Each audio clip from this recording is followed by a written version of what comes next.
Hey everybody, welcome back. My name is John Kelly and you're here with the Live Free Miami podcast. Today I have a special guest, Claudia Reyes, better known as my wife. Hi everyone. I brought Claudia on because one of the first tenets of what I'm trying to do with Live Free Miami is teach people to live a health first lifestyle. What that basically means is that you put your health at the center of your life and then you build out from there. You don't put your work at the center. You don't put your school at the center. You put your health at the center. So what you do is you build your life around your health because your health is the most important thing in your life. And when you're healthier, you're more confident, you feel better, and your quality of life increases. But on the flip side, you could have all the money in the world, you could have all the degrees in the world, but if you're out of shape, you're overweight, and you're unhappy with yourself when you look at yourself in the mirror, nothing's going to make you happy. So here at Live Free Miami, we go by living a health-first lifestyle. Our mission is to help you guys understand how to live health first. So I wanted to bring Claudia on because she's actually the first person in my life that started living health first, and her life has grown tremendously from there. Claudia started off with having a child at 16 years old. She never graduated high school, but she makes six figures a year now. So I want to talk about her story, how she chose to live health first, and how living health first changed her whole entire life. So Claudia, thanks for joining me today. You're welcome. Thank It's you nice for to have having you me. on. You're welcome. I'm supposed to talk, then you talk. Okay. The first thing I want to ask you is maybe give the audience a little background into what you were doing before you started living health first. Okay. I was a waitress at a resort for a long time, for about 5 years. I was just pretty much living day to day, where I was just the same routine. Go to work early in the morning, have to work weekends, and then it just became You were a servant, basically. practically, yes, that's what I was. I mean, I wasn't spending any time with my family. I was just serving, everyone at my job, and I feel like I was not spending enough time with my family. Also, I think being a server is a good job if you're going to school or you're doing something else where you need a part-time gig. Yeah. But I worked as a server too, and you can only be a server or a servant for other people for so long before you start to feel like you're a hamster on a wheel. Yeah, and that's exactly how I felt. I felt that I really didn't have a purpose, that I was just like, I don't know. Existing? Yeah. And then I felt like I felt like I was trapped. I don't know why. I guess sometimes when you're doing something or a job and you feel like I don't understand why we always feel like that, where we're like, we can't find another job, or like maybe we're not good enough to do something else, So it's like you start doubting yourself. So then you're like, you just Feel like, trapped. you feel trapped. Yeah. And then it's actually not that way, No, not that way at all. I noticed in our relationship that you were drinking a lot when you were a waitress. You were smoking a lot of cigarettes. Yes. And you were very unhappy. And I could tell that you were frustrated by where you were in life. Right. And we had maybe you could tell us a little bit about what you would do on a day-to-day basis at Turnberry. Well, I mean, I would, going to work, sit with my coworkers, and we would, just set up how you usually do when you're at work, and then you would take the break and go smoke a cigarette, and then you would, continue to do your setup, and then, once, you have people coming in, and then you start serving everyone and stuff, and then once you had that break again, you would go have another cigarette, and then it's just in the beginning. Where was the alcohol at? In the beginning, it wasn't like I was drinking alcohol. It was just like, it was more like towards the end, where it was just that I think that you were miserable. I was miserable, and then to mask the how I felt, I just started drinking. So you were drinking at work, you were smoking at work. Now another thing I noticed too is that you were very judgmental of people. at the time. Yeah. Yeah. So all this, I mean, obviously, this takes you down a path where it makes you're somebody that you don't want to be, but you have the same thoughts and making the same decisions that every day. Seems like the same thing. Right. And that's not a good thing. You know, that wasn't a good thing. It was becoming a destructive pattern, and I was, you know, it was affecting. I wasn't happy. It was affecting my relationship with you, and you know, your family, my family, and then, you know, that's just not the kind of person that I am. But you have tunnel vision where when you're in that life that you just keep making the same mistakes and thinking the same thoughts that it's hard for you to like, you know, get out of that. Snap out of it because you think you have to stay to pay your bills. Correct. You think that your bills are the most important thing. Yes. And you sacrifice your own happiness yes. for your bills. Yes. But we came to a discussion at one point where me and you had an argument. Yes. And I was still a firefighter at the time. And you said, we're not happy. And I told you directly, I said, no, me and the kids are happy. You're not happy. Yeah, I remember that. And I remember driving to work. I was going to overtime, and I called you, and I told you, you have to quit your job. Yep. And then you were worried that we weren't going to be able to pay the bills. Yeah. And I told you, I don't care about the bills. The bills will be there. If we have to foreclose on the house, we'll foreclose on the house. But nothing is worth your happiness and your sanity. Yeah. And then you quit your job, correct? Yeah, I quit my job. I remember that day. I said, you know, are you sure? And then you're like, yes. And I was like, all right. I'm like, it was the middle of the day, and I was like, all right, I'm ready to leave right now. I'm quitting this job right now. I'm not giving my 2 weeks. I don't care about all that. I was so ready to change. I just had enough of it. Now, let me ask you, when you quit your job and you woke up the next day, how did you feel? Free. I felt freedom. What does that say on your shirt? Live free. That's right. So you actually took a step towards living free. Yeah. Because you wanted to free yourself from that job that had its clutches in you. Yeah. And you were miserable. Yeah. And then it made you cope with unhealthy substances. Yes. Because you thought that would make you happy, which it didn't. Yeah. So it was your mindset.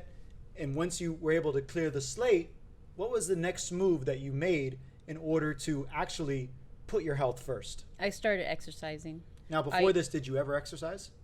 No, I never really consistently exercise. I did like one thing and then I would stop, and then, but I never really exercised how I know how to exercise now.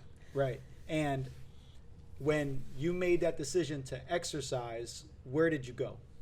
I started doing CrossFit. I joined a CrossFit. So CrossFit saved my life after that. Well, CrossFit, you brought me to CrossFit. Yeah. We own a CrossFit now, but before that, I was a firefighter and an MMA fighter, and I thought CrossFit was beneath me because I thought that I was the ultimate CrossFitter because I could fight and I would train in multiple ways because I had played football and I knew how to train. Yeah. But the thing about CrossFit is the community. Yes. And a lot of other training modalities don't have that community. And I knew the reason I sent you to CrossFit, shout out to Doug Jones, my boy, who always wanted me to do CrossFit, who became my business partner here. I knew that you could go to a CrossFit and you could get coaching, you could get programming, you can get guidance, and you would be around like-minded people. Yeah. And you actually flourished in that role. I did. I blossomed. And then once you know, it's not just, and then that brings it to the opposite of me, where I thought that CrossFit was going to be too much for me.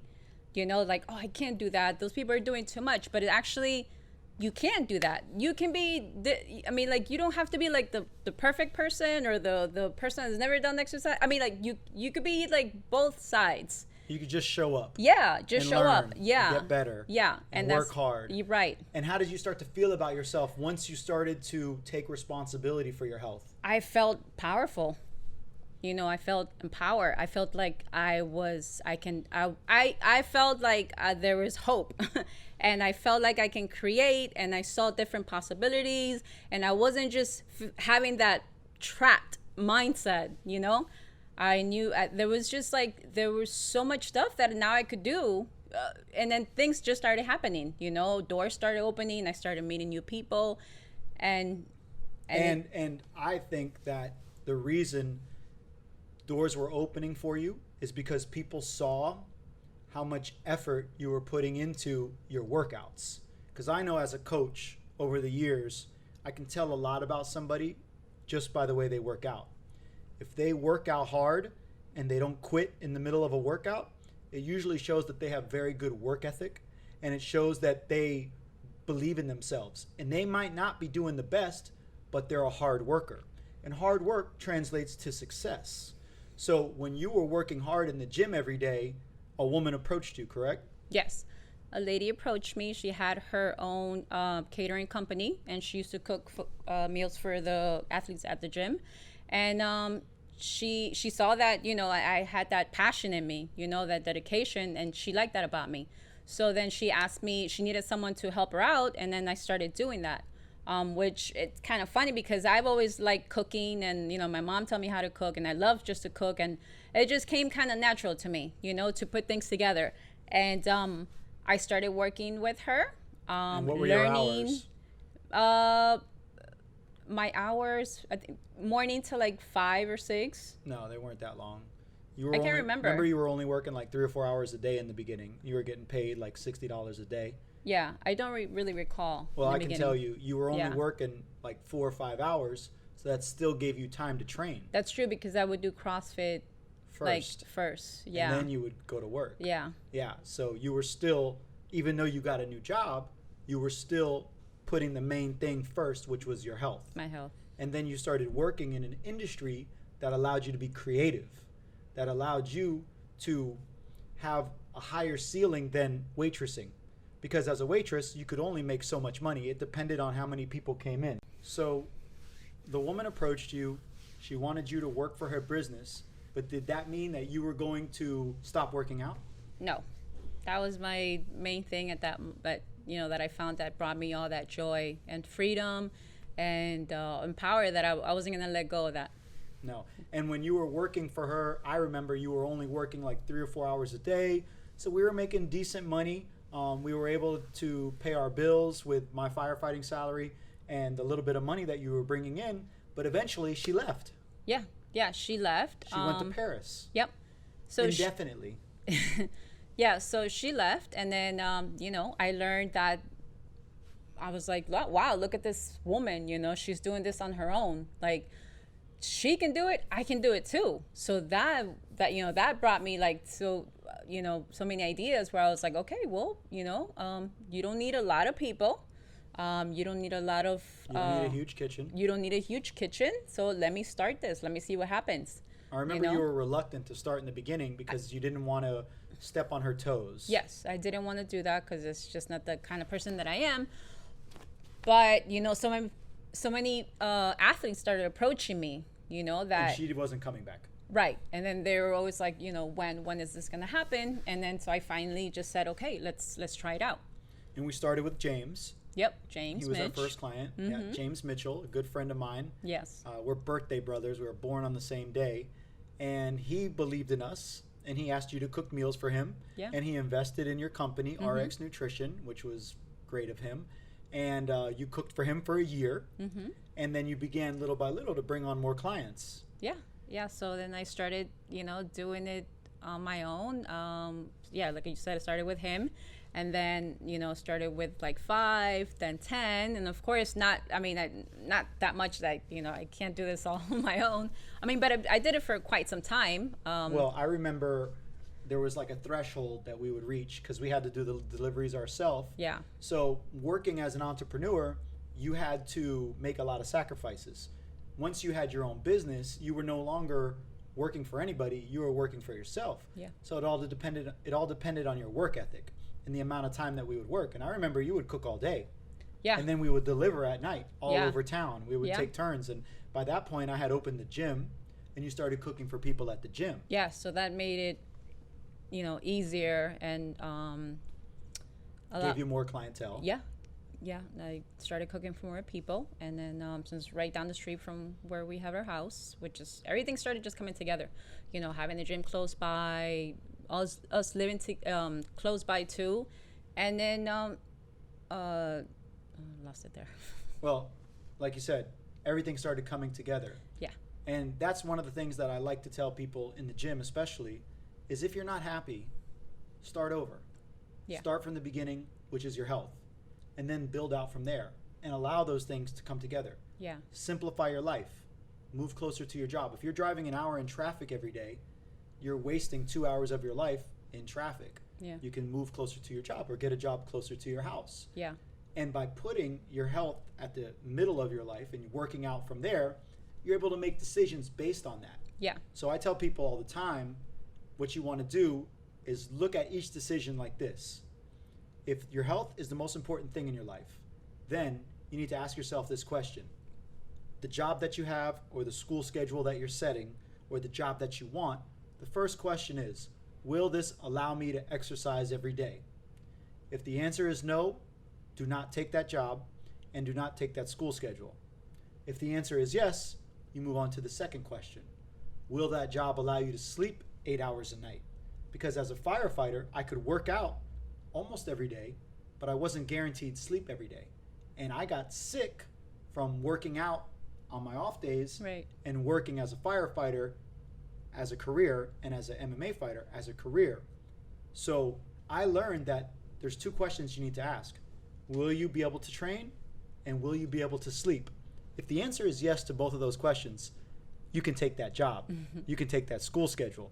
But if either one of those is no, go back to the drawing board and find a different avenue.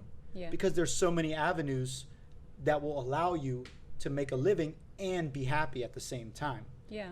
So when we got to a point where I feel like you were doing the same thing, but you were in control now. You could make your schedule. You could cook when you wanted. You could take the kids to school. You could spend time together. We got to spend a lot of time together.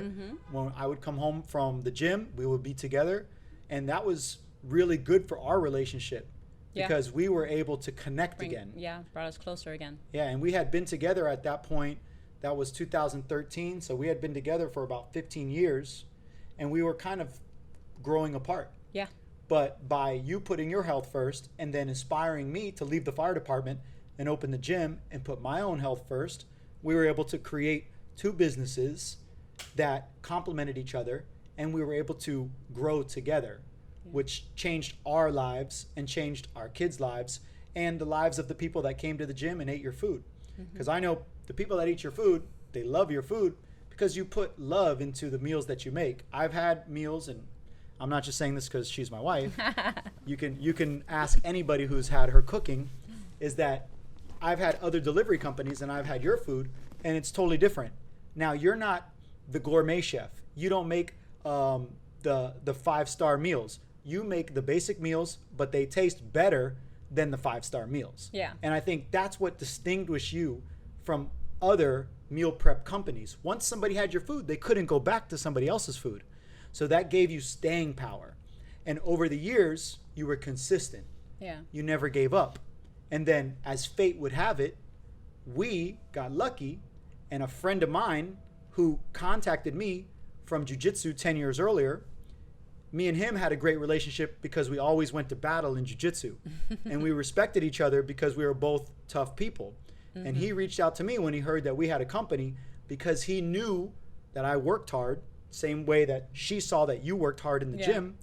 And we were able to start working for a professional athlete. Yeah. So tell us a little bit about that transition. So you went from catering company to private chef overnight. Yeah. Did you want to do it? No, I didn't want to do it. Why in everything, I always have a hard time letting Changing? go, because as human beings, we tend to get too comfortable, and that's not always a good thing. So then you push me again to try it, not be scared, and then once you said that, there's always a fire in me where I'm like, all right, stop being scared. I'm gonna do it. I don't care how this is gonna turn out. I'm just gonna go and do my best. And you're like, you said, do it till you fake it, or Fake it till you make it. fake it, yeah. And I was like, all right, I'm gonna do it. You're a private chef. Yes. Yeah. And I think a lot of people are scared to take those risks. But guess what? You can always go back to your old job. Yeah. There's nothing that's keeping you back from trying something new and then coming back. But what I've noticed is once you move on to the next level, you don't want to go back. No. So it pushes you to do more, to be more. You can't go back because now you know. And if you know, you do better. Correct. So, yeah. So I started, us as a team again. Together. Yeah, we go every day. Yeah, we go every day. It was in the a new morning, experience. and we still had to do the cooking at night. Yep, we still did the cooking. So you were doing 2 jobs. Yeah, 2 jobs. I was hustling. We made bank that summer. Yeah. That was fun. Yeah, so then, I did that for what? 3 months. 3 months. They actually asked us to move to the city where the professional athlete was playing. Yes. But because we had kids down here, we had a business down here, we had to do it for a very high price, and they didn't want to pay that price, which I don't blame them because they hired somebody in that city for much cheaper. Yeah. But you did such a good job, you made such an impact, they wanted to bring you with them. Yes. Which is a powerful statement about you and your work ethic and your food. So what happened? You went back to just cooking meals again, right? I went back to cooking meals, my athletes here at the gym. And I did that for maybe like another 6 months. Yeah, for another 6 months. And then you got the call again. I got my other door open. They called her up to the major leagues now. Steve again. Thank you, Steve. Yeah, thank you, Steve. Steve is a bodyguard, and he is probably the best in Miami. Yeah. So he has a very large company where he works for a lot of very influential families. And he got a new gig with a family that moved here from New York. And he asked us if we wanted to be the chef. Yeah. And once again, I said yes. We gonna Before make I it said happen. yes. Yeah. And again, Claudia fought me on it. Yeah, I was a baby again. Just putting limitations in myself and doubts, and you have all that in you. So you have so much power in you. You just don't know, and then the limitations in our lives are created by us. Yeah, all in your mind. And that changed my life. I mean, taking that job changed my life. So basically, Steve called us. We went to the interview. We sat down with the family, and they asked us a bunch of questions, and we told them exactly what they wanted to hear because we wanted to get our foot in the door. Yeah. And when you go to something new like that, you don't know exactly how much to charge. So this is a tip for you guys. If you're going to switch to a business, you call up people that are already doing it, and you tell them exactly what your new business wants you to do. So if somebody wants you to cook for 15 people every single day, 8 hours a day, and you don't know how much to charge, call up a chef, ask him, pretend like you're that family, and then whatever rate he gives you, drop it down a little bit lower because you're newer, and then you give them that offer. And they took the offer that we gave them. Yeah. And then from there, you were again faking it till you made it because now you were at a higher level that they expected the food to be a little different. Yes. So how did you deal with that pressure? You know what? I mean, I like the pressure, but you don't realize it until you're under pressure. Under pressure. So you get a kick out of that, but I think that it was them. I mean, the combination of both of us coming together, like the family, and my boss, she's awesome, and then she's just the kind of person that accepts you, and she saw how much my work ethic again, huh? And she loved that about me. She didn't care about anything. She's also a very hard worker. Yes, she's an amazing person, worker. I mean, all the above. Yeah, and then I seeing her and how much dedication she has, and no limitations, made me want to be like, wow, better. Yeah, made me want to be better. And gave you the inspiration that you could be better. Yes, yeah. You saw how powerful she was. Yeah. And how you wanted to be part of that group. Yes. Because it's a team. You guys are a family. You're not just an employee. Yeah. You travel together. Yeah, I don't go to work. It's not a job that I do. They're like my second family. So it doesn't. You spend more time with them than you do with us. Yeah.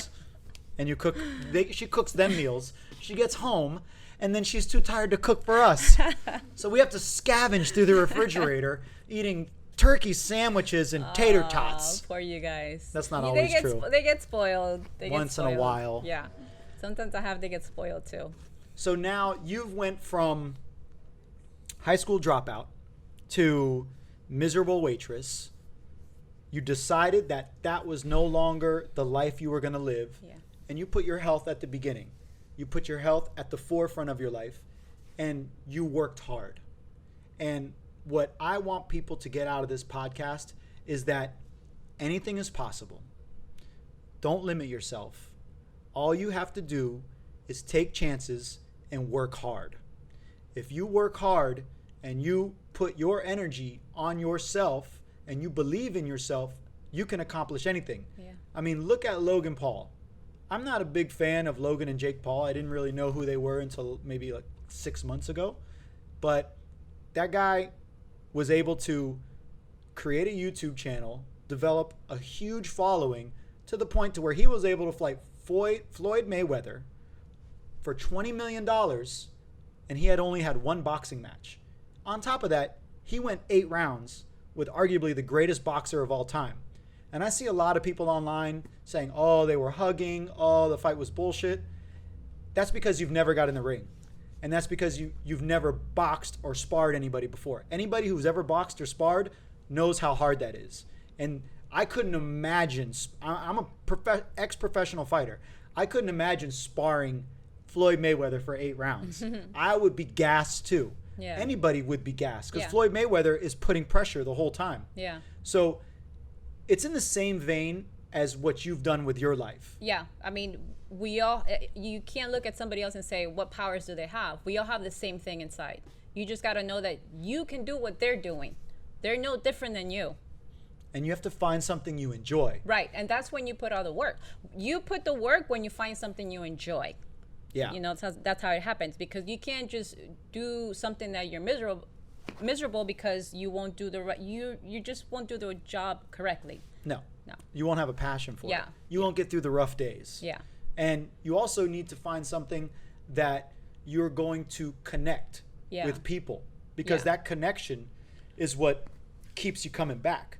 Yeah. So, And when you connect with people on that level, it's you just, you know, everything in your path and the choices that you make and everybody that you meet, it's on your same level. You know, it's like that same. it aligns with you. Yes. Yeah. So now, you know, it's like, now you're on the right path. Correct. You know. Yeah, that's how the universe works. Yeah. What you put out is what you get back. So when you were working for Turnberry and you were miserable, you were very judgmental of people. Yeah. I remember the way you would talk. Yeah, because I was very judgmental of myself. Right. And you were putting out that negativity. Right. And that Yeah. negativity was coming back to you. Yeah, I wasn't, you know, I didn't love myself, so how can I love anybody else? Correct. And then once you realized your power through fitness, through health, you began to emit health. You began to broadcast happiness, fitness. And that's what drew you into the position that you were in. Once you were in that position, it doesn't happen overnight, people. No. No success story happens overnight. It Yeah. takes years, and it takes toiling, and it in that same constant, consistent way. Just like in the gym, you're not going to get strong overnight. You're not going to lose fat overnight. Yeah. It takes you showing up day after day after day. And just like you, go ahead. And that's why Live Free, or, you know, CrossFit in general, having that community, because you need to support. You know, you can't. Yes, you can do it alone, but it's so much better, and you know, you can do it so much harder when you have people that surround you. They're on the same, you know, Vibration. yeah, because they'll lift you up. You'll lift them up. Correct. You'll inspire each other. Yeah. And that's why I, after shitting on CrossFit for many years, I opened a CrossFit, eating crow, and I realized that the community was the most important thing. Yeah. And that without community, without connection, you have nothing. Connection. Whenever you see something beautiful, you want to share it. Yeah. The reason you want to share it is because you want people to see what you see. Yes. You want to talk about it with somebody. It's no fun seeing something beautiful all by yourself. Yeah. It's when you share it with somebody like a significant other or your children, and you do a new experience that you can go back to it and you can remember it. And that sense of community Yeah. keeps you together. Learning, being, doing. You have to do all those steps. You know. Right. And you can't be scared of failing. Yeah. And yet at times you were scared of failing. Yeah. But then once you said, fuck it, I'm going to go for it. Yeah. But what's failing? You know, it's like, what is that? Like, Doesn't was I exist. going to burn a dish? Like, that's okay. That's okay. That's okay. That's okay to make mistakes. It's part of the process. Exactly. Yeah. That's how you get better. Yeah. And then life is a journey of development. And here at Live Free, we preach health first, community, and development. Because what I've seen through my own experience in life is that as you develop yourself, your life continues to develop with you. But if you don't work on developing yourself, you become stagnant. Yes. And stagnation is one of the things that can make people the most unhappy, because we're always looking to grow. We're looking to learn. Yeah. And if you continue to educate yourself, school is not the end of education. What we want to do at Live Free Miami is change the paradigm. We don't want you to think that you can only learn a certain way. You can learn in multiple ways. Yeah. You can grow for the rest of your life. You can continue to develop and find new things. There's no reason why you can't, at any age, learn to play an instrument, learn to be an artist. Art is completely up to the person. Anybody can create art if they create what they feel. Writing is another creative process. Cooking is another creative process. And by being creative, you bring more happiness to your life. Yeah, you're in the flow of things. Yeah. So maybe you could give us some finishing words on what health means to you and how you're going to move forward in your life, continuing in the role that you're in. Okay. Well, to me, health and what has taught me is that that it's okay to not be the best at something, but to continue learning and doing, what you're passionate about and what makes you happy, because really what makes you happy guides you in the right direction. And it's just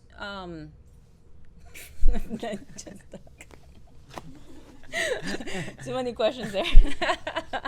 Well, health is doing what makes you happy. Yeah. Right? Doing what makes you happy. Health is developing yourself. Developing myself, yes. Health is multifaceted. It's not just about physical health. It's about mental health, emotional health. Yes, it's a state of mind. Spiritual health. Yeah. It's a state of being. State of being. More than just the mind, because it's the body too. Yeah. So health is multifaceted. And when you say health, you can start with the gym, and then you can continue with the mind, and then you can help the spirit along the way. And by growing mentally, physically, and spiritually, you're going to continue to develop into the best version of yourself. And your purpose in life is not what you do. Your purpose in life is who you become.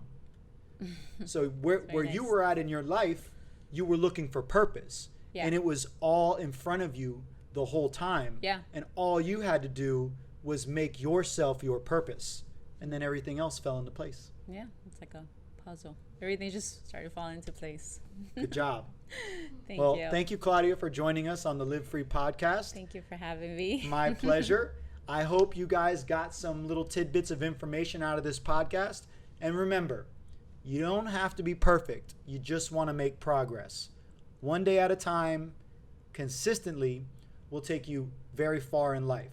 So don't give up. We'll see you guys on the next one.